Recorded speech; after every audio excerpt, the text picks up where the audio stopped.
Jessica Mowboy with Forget You. Welcome back. It is the Country Viewpoint here on your colour of country life, Flow FM. Well, continuing our focus on energy and what is in store for the future, we're taking a look at the fact that the world's clean technology future can be made in Australia. And joining me on the line from Beyond Zero Emissions is Beth Mitchell, the Head of Engagement for Beyond Zero Emissions. Beth, lovely to have you with us. How are you? I'm very well, thank you. It's lovely to be here.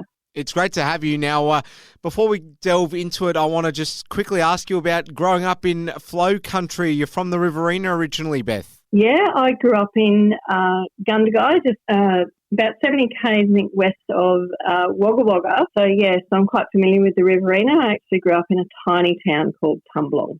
So I imagine, Beth, you still keep in touch with the close-knit agri sort of communities there in the Riverina? I'm still very passionate about making sure that as the energy transition continues, regional Australia uptake. It's very close to my heart and often sort of keep in touch with those initiatives that can benefit regional Australia, just like, make it here. All right. Well, we have been focusing on Australian products and businesses too, obviously. So lots going on in this segment. So there's bold action to boost Australian manufacturing capabilities and grow 5 onshore clean tech supply chains, which could generate up to $215 billion in revenue and create up to 53,000 additional jobs by 2035. That's according to a new report by the independent think tank Beyond Zero Emissions.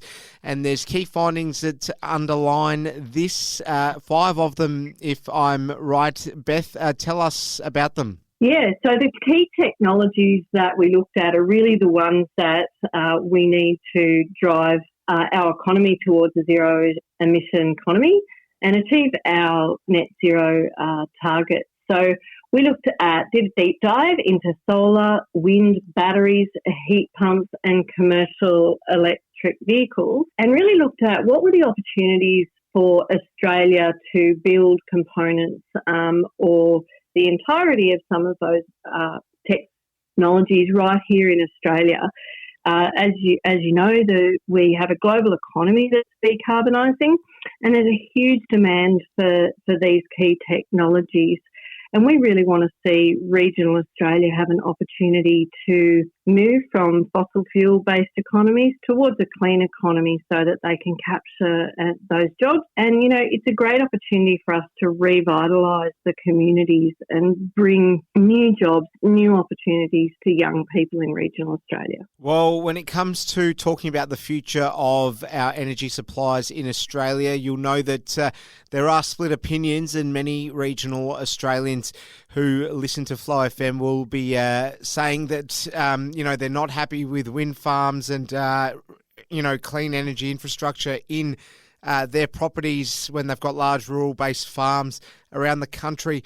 To those concerns, what do you say? It's really important, and we've looked at this in some of our work around making sure that community consultation is done appropriately and to ensure that the needs and the concerns of regional Australia are taken into account. And that also includes the concerns of First Nation communities whose land these works will also go through. So I think it's about really taking a planned approach. We look at a lot of the development for this happening in large industrial regions in Australia. That doesn't negate, of course, the energy needs to travel across land to get to these regions. I think at the heart of it is really clear consultation, really clear benefit sharing models to ensure that regional Australia can take advantage of what's happening. I think it's also key that regional Australia sees the benefits from the energy transition, and that's part of what we're looking at, really. Where can the jobs go and where can the opportunities go? So that's what we're really keen to highlight through this work is the significant opportunity for regional Australia through the development of these industries. Beth Mitchell from Beyond Zero Emissions headlining our second hour of today's program. Up next, it is an Agri-News update with Dan Crouch. Lots more coming your way across our second and third hour today. Don't go anywhere. Hayley Bell with Take It to the Highway. And welcome back. You're listening to the Monday edition of the Country Viewpoint program on Flow FM. I'm with Beth Mitchell. She's the Beyond Zero Emissions Head of Engagement.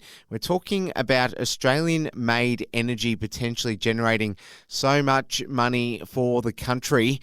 Now, Beth, many Australians do want to minimise their footprint, of course, in any way that they can, and that is a great thing. But also, I guess, the economic benefit that can be generated here in Australia, that has to be something that has many people drawn to it, obviously, because the lack of industry, I suppose, could well become problematic. Yeah, I think what we've seen is a decline in our manufacturing over years, and in recent times with global events, obviously COVID-19, but also some insecurities in global supply chains through conflict. We've seen some disruption to supply chains that we actually need. Now, part of making things here in Australia is to bring back the capability onshore to diversify our economy so that we're able to produce the things that we need into the future. Now, they could be electric vehicles or air conditioning systems, batteries, solar and wind. But I think growing that manufacturing capability here is really key to our long-term economic future. We have a huge challenge on our hands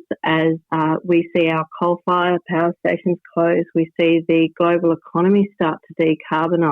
The mix of goods that are being in demand globally, so our export economy is really being impacted by this shift towards low to zero emission commodities and goods, and that goes beyond just what we're looking at today. That goes to the goods that make a big part of our economy, like steel, like ammonia. The demand globally is for those to be produced with renewable energy, and that's part of what growing these manufacturing capability in Australia can help to do. We can grow that manufacturing here, we can power our industry with renewable energies, and we can meet that global demand for the goods that are our future, or rather global future. I'm absolutely sure that going into the future, our grids will be in one way or another tested, particularly with so many more people coming into the country. Now, the nice thing on paper, I suppose, is that the estimate of the 53,000 new jobs by 2035 aligns nicely with where we're going to be at that time when it comes to a far bigger Australia, Beth. Yeah, so these jobs are fairly conservatively estimated, particularly when we look at key opportunities like the battery supply chain.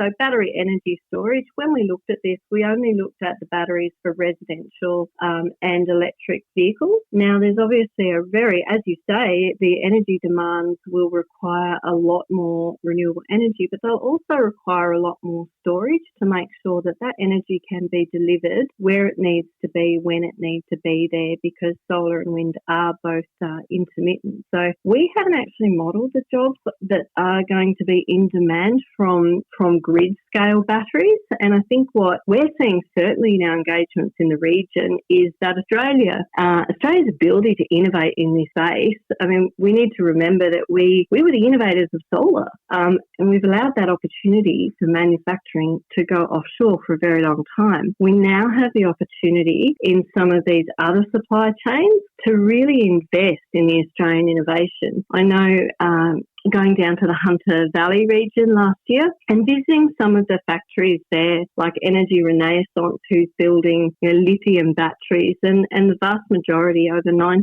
of their supply chain is currently already manufactured here in Australia, delivering jobs here. And they look at some grid-scale batteries, but there's a lot of other grid-scale batteries in Queensland, in Kwinana, down there around Lake Jellicoe. We have graphite energy, which is a commercial scale thermal energy storage battery. So all of those additional technology types that we're investing in, or that the government is looking to invest in at the moment, which has been a very nice addition to the Future Made in Australia, but all of those additional opportunities will create additional jobs. So I think it's important to see this a fairly conservative estimate of where the country can go if we make the right investments now. Beth Mitchell, Head of Engagement at Beyond Zero Emissions. Great to get your insights. Thanks so much for your contributions and all the best with everything going forward. Excellent. Thank you very much for your time. Beth Mitchell from Beyond Zero Emissions joining us in our second hour today. More to come on the Country Viewpoint. Don't switch over.